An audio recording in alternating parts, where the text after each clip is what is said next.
أعوذ بالله من الشيطان الرجيم. بسم الله الرحمن الرحيم. طه ما أنزلنا عليك القرآن لتشقى إلا تذكرة لمن يخشى تنزيلا ممن خلق الأرض والسماوات العلى الرحمن على العرش استوى له ما في السماوات وما في الأرض وما بينهما وما تحت الثرى وإن تجهر بالقول فإنه يعلم السر وأخفى الله لا إله إلا هو له الأسماء الحسنى صدق الله مولانا العظيم. طه پمانا د دې ټکو الله تعالی خپوهیږي. ما انزلنا مونږ نه د نازل کړي علیکا پتا باندې القرآن دا قرآن لتشقا چې ته په تکلیف کې پریوزي الا تذکرتن مگر نصیحت لمن اغا چا د پارا یخشا چې یرا کوي تنزیلا نازل شوه دی ممن د اغا چا د طرفنا خلق الارض چې پیدا کړي د ځمکه والسماوات او اسمانونه العلا اوچت الرحمن اغا ډیر مهربان علی العرش فعرش باندې استوا قائم دی له هم ددی ما فی السماوات سچ په اسمانونو کې دی وما فی الارض او سچ په ځمکه کې دی وما بینهما او سچ د دې دواړو په منځ کې دی وما او سچ تحت الثرى دی د لاندې د ځمکې نه وان تجهر او کچریته په اوچت आवाज وکي بالقول خبره فانه يعلم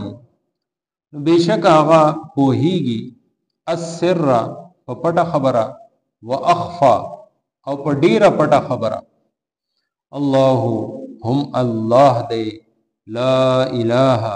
نشته د هیڅوک معبود الا هو سوا دا غنا له هم د اغدی الاسماء الحسنى نامه خستا. شپاړسمه سپاره دا سوره طه لومبني اته آیتونه دا سورت په مکه مکرمه کې نازل شوه دی او په دې کې 135 آیتونه دي او اته رکوعات دي.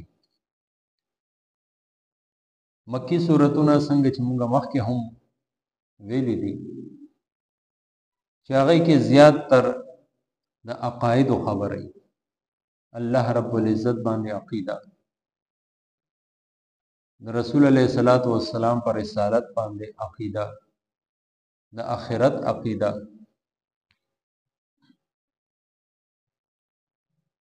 یا باغی کې د سره سره بعض واقعات وي چې دا غینا امت مسلمه ته سنا سبق حاصلي. نو ټولو کې لومبه دا صورت حروف مقطعات نه شروع شو طا او ها دوړ دا مونږه جدا جدا وایو دا تړونه د دې معنی څه ده، مراد څه دی، مطلب څه دی؟ نو صحابه کرامو تاسو نه کړي او نبی علیه الصلاۃ والسلام خودل نه ده. زمونږه په دې باندې هم دا شانتي ایمان دی چې دا د قران کریم حصہ ده او د دې په معنا الله رب العزت خپوهيږي چې دا یو راز دی د الله او د هغه د پیغمبر علیه الصلاۃ والسلام ترمنځ. او چونکه عربو کې دا یو رواج مخکې نه چې کله باغی سلیکل کول ناغه سر کې به داس یو ټکی یا دو ټکی یا درې ټکی اسه به یو لیکل. نو د دې د وجه عربو هم په قران کریم باندې اگر چې ډېر اعتراضات کړي خو دا اعتراض نه کړي چې دا سر کې دا حروف جدا جدا ولیکل شي. دینه بعد د قران کریم د نازلېدو د الله رب العزت طرفنا د کېدو او د دې مقصد څه دی او د چا د طرف نازل شوی دی، په چا نازل شوی دی، دا خبره په دې آیت کې راځي. لومبه خبره خدا دا چې الله رب العزت وی انزلنا، دا قران مونږه نازل کړ او په چای نازل کړ؟ علیکا، اے پیغمبر علیه الصلاۃ والسلام پتا باندې نازل کړ. او صح نازل کړی القرآن، دا قرآن. یعنی درې عقاید دلته ثابت شي د الله رب العزت د توحید چې یک یو ذات ته چې هغه داسې کلام نازلول شي او کلام د متکلم همیشه صفت ده. نو دا قرآن د الله صفت ده.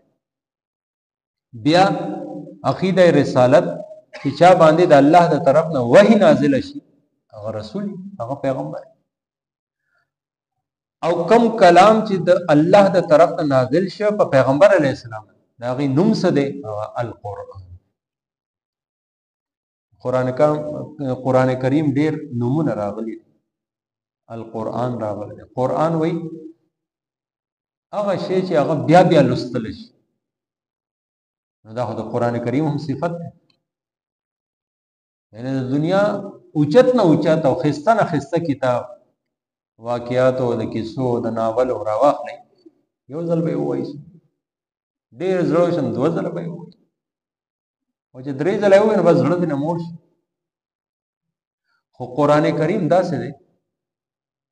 په سوونو نه په زرګونو باندې خلق د دې ختم وکي او بیا د سر نشو.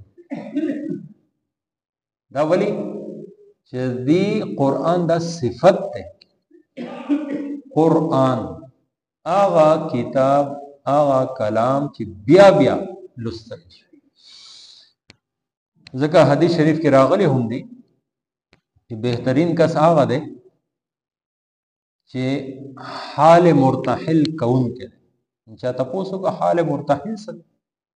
وی آغا کس چې یو منزل مقام ته ورسید بیا د سر نه چالو. نو د نبی علیہ السلام هم عادت شریفه بداو چې قران کریم به ختم ک نو والناس باندې به دعا ده کوله، بلکې بیا به د سر نه الحمد نواخلی تر اولئکم المفلحون پورې وي. دا دې لپاره چې ختم سره فورا نوی سر نه چالو کول. مونږ خلکو بس دغه یو عقیده یا یو رواج یا یو رسم مونږ غواړو چې هغه ځای ختم وکړو بس بیا پریږدو. دا پرې خودل نه دي. دا نوې قرآن پاک تلاوت شروع شو اوس به مخکې بیا سر ته رسي. یعنی د انسان دا ټول ژوند به په دې کې تیری، دلته به ختم کوي هلته نه شروع کوي، دلته به ختم کوي هلته نه شروع کوي. امام شافعي رحمت الله علیه او امام ابو حنیفه رحمت الله دا دوه ډېر اوچت عالمان، ډېر اوچت امامان. رمضان مبارک کې روزو په میاشت کې به د قران کریم د تلاوت بل څه نه، یو قران پاک به د ورځې ختمو او یو قران پاک به د شپې ختمو. نو دا د 150 ورځې شپې ته قران پاک شو او یو قران پاک به په تراوو کې ختمو. نو یو شپې ته قران پاک باغی د رمضان په دې میاشت کې ختمو. دا شیخ الحدیث مولانا زکریا صاحب دا چې کتاب مونږ وایو فضائل اعمال دی په روزه کې څه کول؟ روزه کې ټول ملاقاتونه خلکو سره خبرې اترې درس او تدریس هر څه به بند، صرف تلاوت. د شپې به قران کریم په تراوو کې اورو، یو سپاره به 13 ځله ویل، یو سپاره به 13 ځله. مطلب دا دی چې یو قران پاک به روزانه ختم. نو قران کریم دا د راغله دې د پاره شه دې بیا بیا تلاوت. او امام سے فرمایي چې د قران کریم په مسلمان باندې حق دی چې کال کې کم از کم 2 ختمه لازم کړي. دا کم نه کم درجه ده، یعنی بهتر ترتیب صحاباو کې به یاد داسو چې په یو شپه کې ټول قران پاک، حضرت عثمان په یو رکعت کې ټول قران پاک ولاړه. بعض صحابه په 3 ورځو کې وخت لس سپاره. بعض صحابه به چینو دي کې و منزلونه دي قران کریم کې، و ټکړو کې هم دا تقسیم دي. سوره مائده پورې وړاندې منزل دی، بیا دا شانتي د شپږ سپاره دویم دریم دا و منزل دي. یو منزل به روزانه وي، نو په و مرز به د جمعې په مازیګر به ختم وکړي. او چې ټولو کې کم دغه دی ترتیب هغه دا دی چې روزانه یو سپاره، چې کم د سپومۍ تاریخ دی هغه تاریخ سره روزانه یو سپاره اړول. نن مثلا 2 تاریخ دی د رجب میاشت شروع شو، او دې میاشت یو خاص دعا ده، اللهم بارک لنا فی رجب و شعبان وبلغنا رمضان. دا به نبی علیہ السلام دی سپومۍ ښکارېدو سره به دا شروع کړ، الله بارک لنا، مونږ له برکت راکړي، یعنی زمونږ ژوند له برکت راکړي، صحت له برکت راکړي. فی رجب پر رجب کې، و شعبان او د شعبان د شوکدر په میاشت، وبلغنا رمضان، الله مونږ رمضان المبارک ته د روزي میاشت ورسه. یو ځل وایي ما سره اللهم بارک لنا فی رجب و شعبان وبلغنا رمضان. لتشقى نبی علیہ الصلوۃ والسلام با قرآن کریم تلاوت کو بعض اوقات په د شپې ولاړه په یو رکعت کې شپږ سپاره به تلاوت. شپې تو کال عمر و، ځواني هم نه و، نو زیات ودرېدو سره به خو پړسوب به وکړو. نو الله رب العزت دا آیت نازل کړ لتشقى، چې دا قرآن موږ دې دپاره نه نازل کړی چې تا په مشقت کې واچي، د ورځې بله کارونه احساس د آرام موقع نه میلاویږي، او د شپې هم تاسو چې نو داسې ځان تکلیف کې واچوئ، نو دا زمونږه مقصد نه دی، بلکې مقصد د قرآن کریم د نازلولو څه دی؟ تذکرة لمن یخشی، چې ته خلکو ته نصیحت وکړي، او د دې نصیحت په څوک اخلي؟ یخشی، چې چا په زړه کې د الله یره، چې څوک د الله نه یریږي، تقوادار دی، متقی دی، پرهیزګار دی، د الله د نافرمانی نه ځان ساتي، نو دغه کس لپاره قرآن کریم یو لوی نصیحت. دا چا نازل کړی دی؟ اوس د الله رب العزت تعارف کی چا نازل کړی؟ تنزیلا، دا نازل کړی شوی دی ممن د هغه چا طرف نه خلق الارض، ځمکه د لخوا کړی، والسماوات العلا، دا و اسمانونه اوچت چې بغیر ستنې او بغیر څه دې کې چې نو څه چاو دي، کله نه پیدا دي، اک شانته تر ننه پورې موجود دي. دا هغه ذات تاسو باندې قرآن کریم نازل کړی. او الله رب العزت الرحمن، هغه ډیر زیات مهربان دی چې تاسو ته د هدایت لار وښود. علی العرش استوى، په عرش باندې قائم دی، عرش باندې قائم دی. دا داسې ټوکړه ده د قرآن کریم د آیتونو چې دې ته موږ متشابهات وایي، دې کې زیات تفصیل نشته، او چې څوک په دې آیت کې زیات تفصیل لټوي نو اکثر او بیشتر گمراه شي. بعض کسانو چې نو د دې بیا داسې مطلب او معنی وکړه چې الله تعالی بس په عرش باندې ناست دی، تخت باندې ناست دی، حالانکه الله رب العزت د ناس ته پاس نه د اعضاء د بدن د وجود نه د دینه پاک الله رب العزت مکان نه